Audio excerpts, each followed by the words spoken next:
ಒಂದು ಅಭಿಮಾನ. ನಾವೆಲ್ಲ ಈ ಶಾಲೆಯ ಈ ಕಾಲೇಜಿನ ಹಳೆ ವಿದ್ಯಾರ್ಥಿಗಳು. ಈ ಕಾಲೇಜ್ ಇವತ್ತು ಈ ರೀತಿಯ ಬೆಳವಣಿಗೆಯನ್ನು ಕಾಣಲಿಕ್ಕೆ ಡಾಕ್ಟರ್ ಶಾಂತರಾಮ್ರವರ ಪ್ರಯತ್ನ ಅಂತ ಹೇಳಿದರೆ ಖಂಡಿತ ತಪ್ಪಾಗಲಿಕ್ಕಿಲ್ಲ. ಸುಮಾರು ಈಗ ಶಾಂತರಾಮ್ ಪ್ರಭುಗಳಿಗೂ 76. ನನ್ನ ಪ್ರಕಾರ ನಾವು 80-81ರಲ್ಲಿ ಅವರನ್ನು ನನಗೆ ನಿಂತೆ ಇಲ್ಲಿ ನಾರಾಯಣಾಚಾರ್ಯ ಪ್ರಾಂಶುಪಾಲರಾಗಿದ್ದರು. 80-81 ನಂತರ ನಾವು ಆ ಕಾಲದಲ್ಲಿ ಕಾಲೇಜಿನ ಬೆಳವಣಿಗೆ, ಅದರ ನಂತರದ ಬೆಳವಣಿಗೆ, ಈ ಕಾಲೇಜನ್ನು ನೋಡಿದಾಗ ಈ ಕಾಲೇಜು ಎಷ್ಟು ಬೃಹದಾಕಾರವಾಗಿ ಬೆಳೆದಿದೆ ಅಂತ ತಿಳ್ಕೊಳ್ಳಿಕ್ಕೆ ಸಾಧ್ಯ ಆಗ್ತದೆ. ಇದು ಒಂದು ಈ ಕಾಲೇಜು ಯಾವುದೇ ಒಂದು ವಿಶ್ವವಿದ್ಯಾನಿಲಯಕ್ಕೆ ಕಡಿಮೆ ಇಲ್ಲದಂತೆ ಈ ಕಾಲೇಜು ಇವತ್ತು ಬೆಳೆದಿದೆ. ಈ ಹಿಂದೆ 63 ವರ್ಷದ ಹಿಂದೆ ಮಣಿಪಾಲದವರಿಗೆ ಇಲ್ಲಿ ಒಂದು ಕುಂದಾಪುರದಲ್ಲಿ ಒಂದು ಕಾಲೇಜು ಕಟ್ಟಬೇಕು. ಈ ಭಾಗದ ಸುಮಾರು ಆವಾಗ ಒಂದೇ ತಾಲೂಕಿತ್ತು. ಇವತ್ತು ಬೈದೂರು, ಬ್ರಹ್ಮಾವರ, ಕುಂದಾಪುರ ಹೀಗೆ 3-4 ತಾಲೂಕುಗಳಿಗೆ ಈ ಭಾಗದಲ್ಲಿ ಯಾವುದೇ ಶಿಕ್ಷಣಕ್ಕೆ ವ್ಯವಸ್ಥೆ ಇದ್ದಿದ್ದ ಕಾಲದಲ್ಲಿ, ಆ ಕಾಲದಲ್ಲಿ ನಮ್ಮ ಮಣಿಪಾಲ ಹೈಯರ್ ಎಜುಕೇಷನ್ ಅವರ ಒಂದು ದೂರಾಲೋಚನೆಯಿಂದ ಈ ಭಾಗದಲ್ಲಿ ಈ ಕಾಲೇಜನ್ನು ಸ್ಥಾಪನೆ ಮಾಡಿ ಈ ಭಾಗದ ಎಲ್ಲ ವಿದ್ಯಾರ್ಥಿಗಳಿಗೆ ಒಂದು ಶಿಕ್ಷಣದ ಸೌಲಭ್ಯವನ್ನು ಒದಗಿಸಿಕೊಟ್ಟಿದ್ದು ಮಣಿಪಾಲದವರು. ಅದರಿಂದ ಇವತ್ತು ಅಲ್ಲಲ್ಲಿ ಬೇರೆ ಬೇರೆ ಸರ್ಕಾರಿ ಕಾಲೇಜುಗಳು ಆಗಿರ್ಬೋದು. ಈಗ ಕೋಟೇಶ್ವರದಲ್ಲಿಯೂ ಸರ್ಕಾರಿ ಕಾಲೇಜ್ ಇದೆ, ಬೈದೂರಿನಲ್ಲಿಯೂ ಇದೆ. ಆ ಕಾಲದಲ್ಲಿ ಯಾವುದೇ ವ್ಯವಸ್ಥೆ ಇದ್ದಿದ್ದ ಸಮಯದಲ್ಲಿ ಈ ಕಾಲೇಜನ್ನು ಸ್ಥಾಪನೆ ಮಾಡಿ ಈ ಕಾಲೇಜಿನಲ್ಲಿ ಎಲ್ಲರಿಗೂ ಶಿಕ್ಷಣದ ಒಂದು ಸೌಲಭ್ಯವನ್ನು ಕಲ್ಪಿಸಿಕೊಟ್ಟಿದ್ದಾರೆ. ಆದರೆ ಶಾಂತರಾಮರವರು ನಾನು ನೋಡಿದ್ದು ಅವರ ಒಂದು ನಿರ್ಧಾರಗಳನ್ನು, ಯಾವುದೇ ಸಮಸ್ಯೆಯನ್ನು ಬಗೆಹರಿಸುವಲ್ಲಿ ಒಂದು ಅವರ ಕಮಿಟ್ಮೆಂಟು ಅಥವಾ ಅವರ ತಲೆಯಲ್ಲಿ ಏನು ಹೊಳಿತದೆ ಅದನ್ನು ಮಾಡ್ತಾರೆ. ಅವರ ಎಲ್ಲ ರೀತಿಯ ಒಂದು ಚಟುವಟಿಕೆಗಳ ಆ ಕಾಲದಲ್ಲಿ ನಾವೆಲ್ಲ ಗಮನಿಸಿದ್ದು. ಇವತ್ತು ಅಭಿನಂದನಾ ನುಡಿಯನ್ನು ಆಡಲಿಕ್ಕೆ ನಮ್ಮ ಎಸ್.ಎಲ್.ಅವರು ಸಂಪೂರ್ಣ ತಯಾರು ಮಾಡ್ಕೊಂಡು ಬಂದಿದ್ದಾರೆ. ಅವರಿಗೆ 10 ನಿಮಿಷ ಕೊಟ್ಟದ್ದು ಸಾಕಾಗೋದಿಲ್ಲಂತೆ. ಆದ್ದರಿಂದ ನಮ್ಮ ಎಲ್ಲ ಸಮಯವನ್ನು ಅವರಿಗೆ ಕೊಟ್ಟರೆ ಅವರು ಇವತ್ತು ಶಾಂತರಾಮರ ಬಗ್ಗೆ ಒಂದು ಅವರ ಸಂಪೂರ್ಣ ವಿವರಗಳನ್ನು, ಅವರ ಸಾಧನೆಗಳನ್ನು ಎಲ್ಲವನ್ನ ಹೇಳಲಿಕ್ಕೆ ಅವರು ತಯಾರು ಮಾಡಿಕೊಂಡು ಬಂದಿದ್ದಾರೆ. ಅದರಿಂದ ಈ ಶಾಂತರಾಮರವರನ್ನು ಇವತ್ತು ಒಂದು ಸ್ವಪ್ನ ಶಿಲ್ಪಿ ಶಾಂತರಾಮ ಭಾವಾಭಿನಂದನಾ ಕಾರ್ಯಕ್ರಮ ನಡೀತಿದೆ. ಈ ಕಾರ್ಯಕ್ರಮದಲ್ಲಿ ಬಹಳ ವಿದ್ಯಾರ್ಥಿಯಾಗಿ ಈ ಅವರನ್ನು ಅಭಿನಂದಿಸುವ ಕಾರ್ಯಕ್ರಮದಲ್ಲಿ ನನಗೂ ಭಾಗಿಯಾಗಲಿಕ್ಕೆ ತಾವೆಲ್ಲ ಅವಕಾಶ ಮಾಡಿಕೊಟ್ಟಿದ್ದೀರಿ. ನಮಗೆಲ್ಲರಿಗೂ ಧನ್ಯವಾದವನ್ನು ತಿಳಿಸ್ತಾ ನಾನು ಮಾಡ್ಕೊಳ್ತೇನೆ. ಎಲ್ಲ ಹಿರಿಯ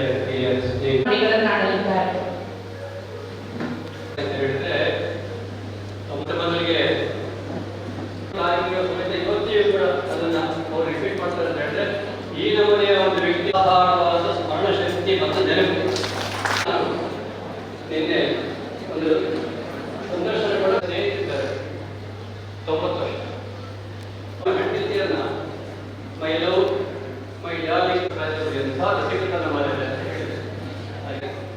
ಅದು ಗುರ್ತವರು ಯಾರಿಗೆ ಹೇಳಬೇಡಿ. ಏನು ಅವಳ ಹೆಂಡತಿ ಶಕ್ತಿ ಇಟ್ಟುಕೊಂಡು ಮಾತಾಡೋದಂತ ಒಂದು ವ್ಯಕ್ತಿ ನಮ್ಮ ನೋಡಿ ಇದ್ದಾರೆ ಅಂತ ಹೇಳಿದ್ರೆ ನಾವು ಅವರನ್ನೆಲ್ಲ ಇರ್ತಾರೆ ಎಲ್ಲ ಮಾಡಿದಾಗ ನಾನು ನೋಡಿ ಅವರ ಕೆಲಸ ಬಂದು ಬಾಯಿ ತೆಗಿತಾರೆ. ಅವರನ್ನ ಕೇಳಿದೆ, ಮನೆ ಹೋಗಿ ಒಂದು ನೋಡಿಕೊಂಡು ಬಂದೆ, ಬಾಯಿ ತೆಗೆದಿದ್ದಾರೆ, ಒಂದು ವಿಷಯದಲ್ಲಿ ಇಲ್ಲವೇ ಇಲ್ಲ ಅಂತ ಹೇಳಿದ್ರೆ ಅಸಾಧ್ಯ ನೆನಪು. ಹೆಬ್ಬಾರ ನಾನು ನಮ್ಮ ತಂದೆಯವರು ಅವರ ಕಾಮತ್ ವಿಠಲ್ ಕಾಮತ್ ತಂದೆಯವರ ತಂದೆಯವರು ವಿಠಲ್ ಕಾಮತ್ ಅಲ್ವಾ.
ವಿಶ್ವಸ್ತರು,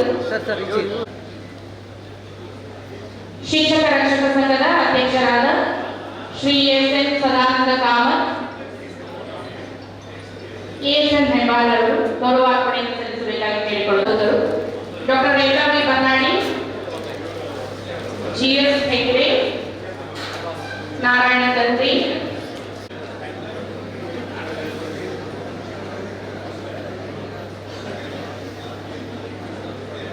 ವಿಭಾಗ ಶ್ರೀಮತಿ ರಶ್ಮಿತಾ, ಸಮಾಜಶಾಸ್ತ್ರ ವಿಭಾಗ ಶ್ರೀ ಅರುಣ್ ಎಎಸ್, ಮುಖ್ಯಸ್ಥರು ವಾಣಿಜ್ಯಶಾಸ್ತ್ರ ವಿಭಾಗ, ಅರ್ಥಶಾಸ್ತ್ರ ವಿಭಾಗ ಶ್ರೀ ಗಣೇಶ್ ಕೆ, ಮುಖ್ಯಸ್ಥರು ಗಣಕಶಾಸ್ತ್ರ ವಿಭಾಗ, ಸಮೂಹ ರೇಡಿಯೋ ವಿಭಾಗದಿಂದ ಶ್ರೀಮತಿ ಜ್ಯೋತಿ ಸಾಲಿಗ್ರಾಮ, ಶ್ರೀ ಮನು ಮತ್ತು ನಾನು ಶ್ರೀಮತಿ ಹರ್ಷಿತಾ, ಮುಖ್ಯಸ್ಥರು ರಾಜ್ಯಶಾಸ್ತ್ರ ವಿಭಾಗ. ಮುಖ್ಯಸ್ಥರು ರಾಜ್ಯಶಾಸ್ತ್ರ ವಿಭಾಗ ಶ್ರೀಮತಿ ಚೇತನ, ಮುಖ್ಯಸ್ಥರು ಗಣಿತಶಾಸ್ತ್ರ ವಿಭಾಗ.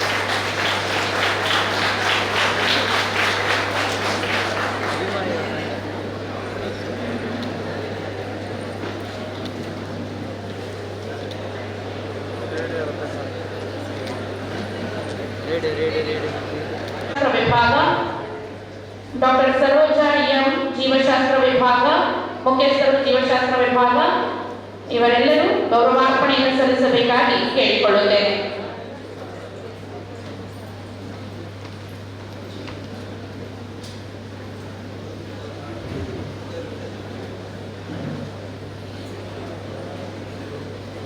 ಇದೀಗ ಭಾವಾಭಿನಂದನ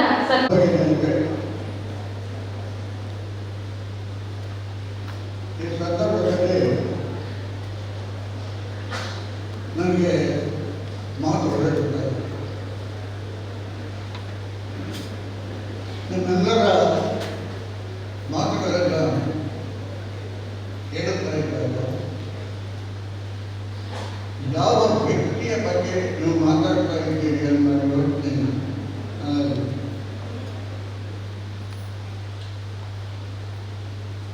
ಕೇವಲ ಒಬ್ಬ ವ್ಯಕ್ತಿ ಇಂಥ ಒಂದು ದೊಡ್ಡ ಸಂಸ್ಥೆಯನ್ನು ಕಟ್ಟಿದ್ದಾನೆ ಎಂದು ನೀವು ಹೇಳಿದರೆ ಅದು ಖಂಡಿತವಾಗಿ ಅತಿ ಕಡಿಮೆ.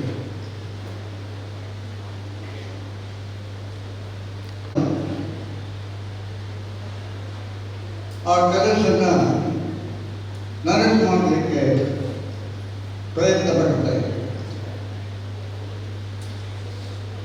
ನನ್ನೊಡನೆ ಅನೇಕರು ಇದಕ್ಕೆ ಕೈಗೊಂಡಿದ್ದಾರೆ. ಮುಖ್ಯವಾಗಿ ಈ ಸಂಸ್ಥೆಯ ಹಲವು ಜನ ಪ್ರಾಕ್ತನ ವಿದ್ಯಾರ್ಥಿಗಳು ಕೈ ಜೋಡಿಸಿ ಸಂಸ್ಥೆಯನ್ನು ಕಟ್ಟಿದ್ದಾರೆ. ಅದಲ್ಲದೆ ಕಸ್ತೂರ್ಬಾ ಮೆಡಿಕಲ್ ಕಾಲೇಜಿನಲ್ಲಿ ನನ್ನ ವಿದ್ಯಾರ್ಥಿಗಳಾಗಿದ್ದ ಕೆಲವರು ಗುರುದಕ್ಷಿಣೆ ಎಂಬ ನಾಮಧೇಯವನ್ನು ಇಟ್ಟುಬಿಟ್ಟು ಲಕ್ಷಾಂತರ ರೂಪಾಯಿಗಳನ್ನು ವೆಚ್ಚ ಮಾಡಿ ನನ್ನ ಹೆಸರಿನಲ್ಲಿ ಗಣಕ ವಿಜ್ಞಾನ ಸಂಸ್ಥೆಯನ್ನು ಕಟ್ಟಿದರು. ಹಂತ ಹಂತವಾಗಿ ಎಲ್ಲ ಕಾರ್ಯಗಳು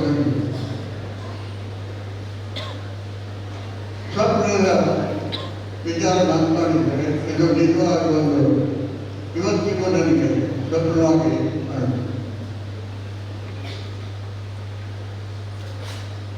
ಕಾಲೇಜು ಶಿಕ್ಷಣ ಇಲಾಖೆಯಲ್ಲಿ ಇವತ್ತಿಗೂ ಬೆಂಗಳೂರಿನಲ್ಲಿ ಹಲವರಿಗೆ ಮಂಡಾಟ ಕಾಲೇಜನ್ನು ಮತ್ತು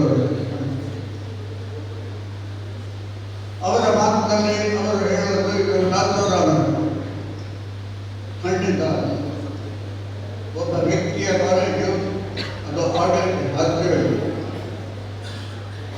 ದಯವಿಟ್ಟು ತಿಳ್ಕೊಳ್ಳಿ, ಇದು ನಿಮ್ಮ ಊರಿನ ಹೆಮ್ಮೆಯ ಊರು. ಇದು ಕುಂದಾಪುರ ಜನತೆಗೆ ಸಲ್ಲಿಸಿದೆ. ಕುಂದಾಪುರ ಜನತೆ ಇದನ್ನು ಮುಂದೆ ಉತ್ತಮವಾಗಿ ನಡೆಸಿಕೊಂಡು ಹೋಗಬೇಕು, ಬೆಳೆಸಬೇಕು. ಇನ್ನು ಹೆಚ್ಚಿನ ವ್ಯವಸ್ಥೆಗಳಲ್ಲಿ ಆಗಬೇಕು. ಸಾಧ್ಯವಾದ ಸವಲತ್ತುಗಳನ್ನು ನಾನು ಈ ಸಂಸ್ಥೆಯಲ್ಲಿ ಕೊಡಲಿಕ್ಕೆ ಪ್ರಯತ್ನವನ್ನು ಮಾಡಿದ್ದೇನೆ. ಅದರಲ್ಲಿ ಸ್ವಲ್ಪ ಮಟ್ಟಿಗೆ ಸಫಲತೆಯನ್ನು ಕಂಡಿದ್ದೇನೆ. ಆದರೂ ಇನ್ನೂ ಬಹಳ ಹೆಚ್ಚಿನ ಕಾರ್ಯ ಆಗಬೇಕಾಗಿದೆ. ಜನರೇ, ನೀವು ಮಹಾಜನತೆ, ನೀವು ಖಂಡಿತವಾಗಿ ಈ ಕಾರ್ಯವನ್ನು ಕೈಗೊಂಡು ಸಂಸ್ಥೆಯನ್ನು ಇನ್ನೂ ಉತ್ತಮ ಮಟ್ಟಕ್ಕೆ ಬೆಳೆಯುವಂತೆ ನೋಡಿಕೊಳ್ಳಿ. ಮುಂದೆ ಅಮೃತ ಮಹೋತ್ಸವ ಬರ್ತದೆ, ಶತಮಾನೋತ್ಸವ ಬರ್ತದೆ. ಆ ಸಂದರ್ಭದಲ್ಲಿ ಈ ಸಂಸ್ಥೆಯ ಕೀರ್ತಿ ಅಜರಾಮರವಾಗಲಿ ಅಂತ ಹಾರೈಸುತ್ತೇನೆ. ಹೆಮ್ಮೆ ಪಡುವ ಈ ಒಂದು ಸಂಸ್ಥೆ ನನ್ನ ಅಧ್ಯಕ್ಷರಾದ ಎಚ್.ಎಸ್. ಪ್ರಕಾಶರು ಯಾವಾಗಲೂ ನನಗೆ ನಿನಗೆ ಈ ಸಂಸ್ಥೆ ಮೇಲೆ ಅಭಿಮಾನ. ಅದು ಕೇವಲ ಅವರು ಹೇಳುವ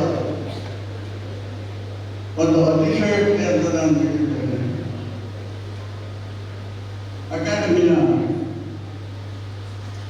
ಆಡಳಿತ ಅಧಿಕಾರಿಯಾಗಿ ನಾನು ಎಲ್ಲ ಸಂಸ್ಥೆಗಳಿಗೆ ಒಂದೇ ರೀತಿಯ ಸೇವೆಯನ್ನು ಎಲ್ಲ ಕಾರ್ಯಗಳು ಸಲ್ಲಿಸಿದ್ದೇನೆ ಎಂದು ಇವತ್ತು ಪ್ರಾಮಾಣಿಕವಾಗಿ ನಾನು ಹೇಳ್ತೇನೆ. ಒಂದು ಸಂಸ್ಥೆ ಬಹಳ ಮುಖ್ಯ, ಒಬ್ಬ ವ್ಯಕ್ತಿ ಅಲ್ಲ. ಇವತ್ತು ಶಾಂತಾರಾಮಂದವರು ವ್ಯಕ್ತಿಯಲ್ಲಿ ಇರಬಹುದು. ಒಂದಲ್ಲ ಒಂದು ದಿನ ಆತ ಕಣ್ಮರೆಯಾಗಲಿ, ಆದರೆ ಹೆಸರು ಉಳಿಯುತ್ತದೆ. ನನ್ನ ಹೆಮ್ಮೆಯ ಮನಸ್ಸಿಗೆ ಈ ಭಂಡಾರದಲ್ಲಿ ಪಡೆಯಲು ಅಜರಾಮರವಾಗಿ ಬೆಳೆಯಲಿ ಅಂತ ಭಾವಿಸುತ್ತೇನೆ.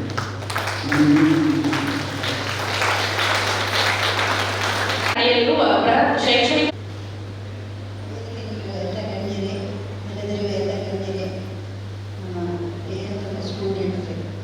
ನಾನು ಜಾಸ್ತಿ ಮಾತಾಡೋದಿಲ್ಲ, ಇಷ್ಟಿಗೆ ಬಹಳ ಲೇಟ್ ಆಗಿದೆ.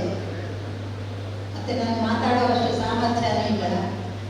ನಾನು ಹೆಬ್ಬಾರ್ ಅವರು ಹೇಳಿದ್ದಾರೆ, ಅವ್ರು ಯಾರೋ ಹೆಂಡತಿ ಹೆಸರು 17 ವರ್ಷದಿಂದ ಮರ್ತೋಗಿ ಮೈ ಡಿಯರ್ ಅಂತ ಕರೆಯೋರು ಶುರು ಮಾಡಿದಾರಲ್ಲ, ಹಾಗೆ. ಆದರೆ ನನಗೂ ಹಾಗೆ ಅನಿಸ್ತಾ ಇದೆ. ಇವರು ನನ್ನನ್ನು ಯಾವಾಗಲೂ ಹೆಸರಿಟ್ಟು ಕರೆದಿಲ್ಲ ಇಷ್ಟು ತನಕ. ಹಾಗೆ ಮೇಡಮ್ ಅಂತಾರೆ, ಮೇಡಮ್ ಮೇಡಮ್ ಅಂತಾರೆ. ಮನೆಗೆ ಬಂದಿದ್ದವರು ಕೆಲವರು ಹೇಳ್ತಾರೆ ಮೇಡಮ್ ಅಂತ ಯಾಕೆ ಹೇಳ್ತಾರೆ, ಯಾಕೆ ಹೇಳ್ತಾರೋ ನನಗೆ ಗೊತ್ತಿಲ್ಲ. ಮೊದಲಿಂದ ಅದೇ ಅಭ್ಯಾಸ ಅಂತ ಹೇಳಿದ್ರು. ಇನ್ನೊಂದು, ಈಗ ಹಾರ ಎಕ್ಸ್ಚೇಂಜ್ ಮಾಡಿಕೊಡಿ ಅಂತ ಹೇಳಿದ್ರು, ನೀವು ಮಾಡಿಸಿದ್ದೀರಿ. ನಾವು ಮದುವೆಯಾಗಿ ಬಂದ ಮೇಲೆ ಇವರು ಭಾಳ ಈ ಸಭಾಸನೆಲ್ಲ ಆಗ್ತಾ ಇದ್ದಾರಲ್ಲ, ಸಮಾರಂಭಗಳೆಲ್ಲ, ಕಾಲೇಜು, ಸ್ಕೂಲ್ಸು, ಫಂಕ್ಷನ್ಸು, ಅಲ್ಲೆಲ್ಲ ಹಾರ ಹಾಕ್ತಾ ಇದ್ರು. ಅವರು ಮನೆಗೆ ತಂದು ಒಂದು ಸ್ಟ್ಯಾಂಡಿಗೆ ಹಾಕ್ತಾ ಇದ್ರು. ಒಂದಿನ ನಾನು ಭಾಗ ತೆಗೆದ ಮೇಲೆ ಪಕ್ಕ ನಿಂತ್ಕೊಳ್ಳಿ, ಏನ್ರಿ ನಾನು ಇಲ್ಲೇ ನಿಂತ್ಕೊಳ್ಳೋವಾಗ ಹಾರ ತಗೊಳ್ಳಿ ಸ್ಟ್ಯಾಂಡಿಗೆ ಹಾಕ್ತೀನಿ ಅಂತ ಕೇಳಿದ್ರು. ಆವಾಗಿಂದ ಅವರು ನಾನು ಭಾಗ ತೆಗೆದ ತಕ್ಷಣ ಹಾರ ನನಗೆ ಹಾಕ್ತಾರೆ.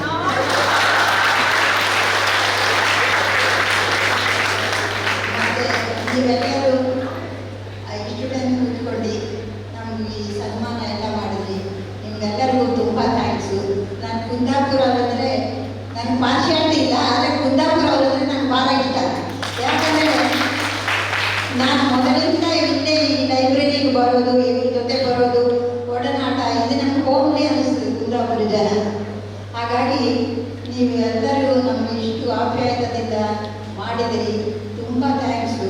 ಬಳ್ಳಾಲ್ ಅವರು ಇವರಿಗೆ ಭೀಷ್ಮ ಅಂತ ಹೇಳಿದ್ದಾರೆ, ಆದರೆ ಅವರು ಇನ್ನೊಂದು ಸಹಿತ ಹೇಳ್ತಾರೆ ಇವರಿಗೆ, ಇವರು ಮಣಿಪಾಲ್ ದೇವಾನಂದ ಅಂತ ಹೇಳ್ತಾರೆ ಬಳ್ಳಾಲ್ ಅವರು. ಆದರೆ ಒಂದಿನ ನಾನು ಇವ್ರ ಅಕ್ಕ ಬಂದಿದ್ದಾರೆ, ಅವ್ರಿಗೆ ಭಾಳ ಹೆಮ್ಮೆ, ಅವರು ತಮ್ಮ ಭಾಳ ಸುಂದರವಾಗಿರ್ತಾರೆ ಅಂತ. ಅವರು ಹೇಳುವಾಗ ನಾನು ಹೇಳಿದೆ, ನಮ್ಮ ಬಳ್ಳಾರವರಿಗೆ ದೇವಾನಂದ ಅವರು ಇರ್ತಾರೆ ಅಂದರೆ ಸದ್ಯಕ್ಕೆ ನಿನ್ನನ್ನು ವೈಜಯಂತಿಮಾಲ ಅಂತ ಕರೆದಿದ್ದಾರಲ್ಲ ಅಂತ ಹೇಳಿದೆ. ಅದು ರಾಂಗ್ ನಂಬರು, ಇದು ರೈಟ್ ನಂಬರು ಅಂತ ಹೇಳಿದೆ. ಹಾಗಾಗಿ ನಿಮಗೆಲ್ಲರಿಗೂ ತುಂಬ ಥ್ಯಾಂಕ್ಸು. ಮತ್ತು ಎಲ್ಲರಿಗೂ